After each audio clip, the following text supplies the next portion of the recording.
What's up guys, Jeff with Worldwide Cyclery, and today we're going to talk about two incredible bikes and the differences between them, the Yeti Cycles SB4.5 and the Transition Smuggler. Let's get into it.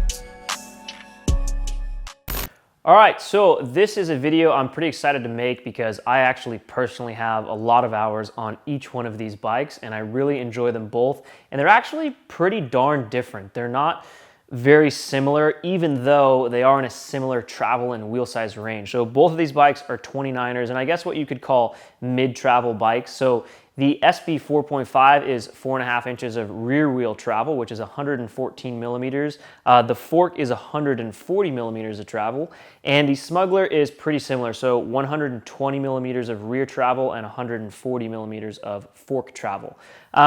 What makes these things different? There's a few things. So let's talk about some of the most important ones that I noticed when I went from the Yeti 4.5 for a while, and then I then hopped on a Smuggler. So one of the most notable things is one, Transition's SBG geometry, or speed balance geometry is what they call it. So that's Transition's new standard, I guess you could call it, their new geometry that they're pushing, that they really love and stand by. And that is notably slacker than most bikes. It has a different offset fork than most bikes. It has a way longer reach and a way longer wheelbase. We're going to leave a link below to a blog post that goes into way more depth and all the details of comparing these things. And there'll also be a link to check out some more details on Transition's SBG. Speed balance geometry is what they're doing. So that geo really makes the bikes ride different. And the other thing that's pretty different about these things, obviously the suspension designs are completely unique. Transition's running more of like a, I guess what we call a horse link style, and then Yeti's got their own patented Switch Infinity system. Yeti's obviously got a little bit less travel. One notable thing on these bikes is weight though. So the Transition, when we're talking carbon versus carbon, is 1 pound heavier. The Transition does also come in aluminum, which is pretty cool because if you're in a lower price point, the Smuggler is a lot more affordable when it comes in aluminum with sort of like SRAM NX builds on it and stuff, as opposed to the Yeti, which is only carbon and pretty pricey. So there's more available price points with the Transition Smuggler than there is the Yeti. So aside from frame weights and the geometry, some of the other noticeable differences, the seat tube on the Yeti across all sizes is bigger. So if you're trying to run like say 170 millimeter travel dropper post, you might be pinched on the Yeti. Like if you're riding a large frame, a 170 dropper post, depending on your height, might not fit. Whereas the Smuggler across the board has a much shorter seat tube, and they did that specifically to fit these longer travel dropper posts. So the Smuggler is a newer bike than the 4.5. So there's revisions on the Smuggler that you might see Yeti come out with when they revise the 4.5, which could be later this year or sometime next year or something. And I would imagine one of the revisions Yeti is going to make is going to be the seat tube, because having a shorter seat tube allows for that longer dropper post, and a lot of people are really loving those long dropper posts these days. Myself personally, I'm fine riding a 125 dropper post. It's sort of what I got used to and what I prefer. I'm kind of in the rarity though. I think everyone at the shop here and most of my buddies are all riding 150s or more. But it is something to consider. Like if you're a diehard fan of 170 mil dropper post, definitely take into consideration the seat tube length if you're sort of comparing these two bikes and wondering which one might be best for you. Another thing to note on these things, which kind of goes back to that SBG, the geometry that Transition's got, the slacker part. So it's a 1.4 degrees slacker on the Transition than the Yeti, and that's a pretty significant difference. And like I said, there's going to be a link below that you can learn a lot more about Transition's SBG and understand their philosophy behind that geometry, whereas Yeti's a little bit more, I guess you could call it sort of standard run-of-the-mill. I mean, it's definitely progressive, race-inspired, modern geometry, but it's not really pushing the envelope in something totally out of the box, like Transition is, or like some of those other brands out there like Pole, or some of those funky European brands that are really going the route of crazy long, low, slack bikes. So those are some of the differences right there. We will get into more after we look at some riding clips of these bikes.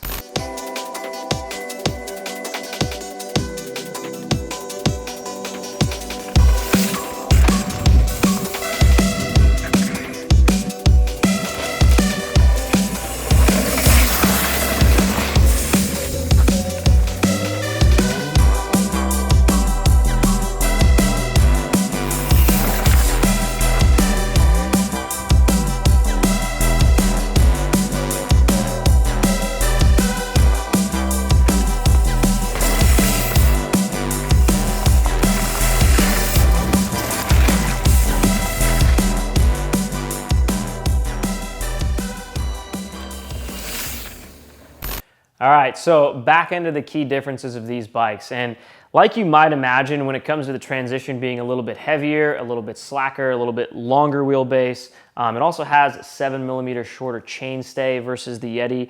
You might start thinking that one of them feels a little more XC-ish bike than the other, and that is true. The Yeti 4.5 definitely feels more towards the XC bike side, where the Smuggler feels more towards the enduro bike side. So they are obviously same wheel size, very similar travel ranges, same exact thing on the fork and slightly different on the rear wheel travel, but similar mid-travel 29er style bikes. But when you were to hop on them back to back, you would certainly feel climbing. The 4.5 takes the cake. It's lighter, it's got a more efficient pedal platform, and it's just a fast bike when you're climbing the thing. It definitely feels more like a quick, agile cross-country bike uphill. And that's not to take away from the Smuggler. Smuggler still climbs great as well, but it being a little bit heavier and just the suspension platform, it doesn't quite have that like speed and takeoff feeling that the Yeti does when you're climbing. So if you're a little bit more steering as a rider on the cross-country side and you're in between these two bikes, the 4.5 is probably going to feel more comfortable and something you're going to be more satisfied with. Whereas if you kind of want something that doesn't feel like a cross-country bike, but doesn't feel as heavy as like a full-blown long travel 29er or long travel 27.5 bike, that's where the Smuggler comes in. It's kind of right in between that. So it doesn't feel as XCE as the 4.5. It doesn't feel as enduro / downhilly bike as like the 5.5 or the Sentinel or some other longer travel 29ers. It's kind of right in the middle there, which is a really fun, unique layout that they have. And it kind of puts this bike in its own category. And when you look at all the different types of bikes there are right now, it's crazy complex. I mean, it's like every other 50-foot section of the trail, you could say, oh, this bike would work perfect for that section, and this section of the trail would work better for this bike, and this corner would work better for Yeti because the wheelbase is shorter, whereas this high-speed straightaway section would work better for the Transition because the wheelbase is longer. Enough is enough! It's pretty crazy, so there's a lot of different options out there, and the best thing with mountain bikes is just to get out there and ride them and test them yourself. So if you're actually in between buying either one of these bikes, we always recommend just do your best to ride them. We offer them both as demos at each of our shops, but if you can't make it to one of our shops, see if there is a shop by you that you can demo these things, or the manufacturers put on demo tours as well. If you can actually get out and ride these things back to back with any bike you're comparing as well, that's always the best route. No matter what brand it is, just try and ride a bunch of different bikes, and then you can feel what bike feels good for you, what might make sense for your local trails and what you ride the most, and really what you're looking for. You know, if you're looking for that sort of mid-travel, fast XC bike, 29er feel, 4.5 could be awesome. If you're looking for something a little bit like more bike parky, longer, feels a little bit more like a downhill bike, but still capable uphill, that could be the Smuggler right there. So again, very similar bikes, and we're gonna cut to some more riding clips on these things right now.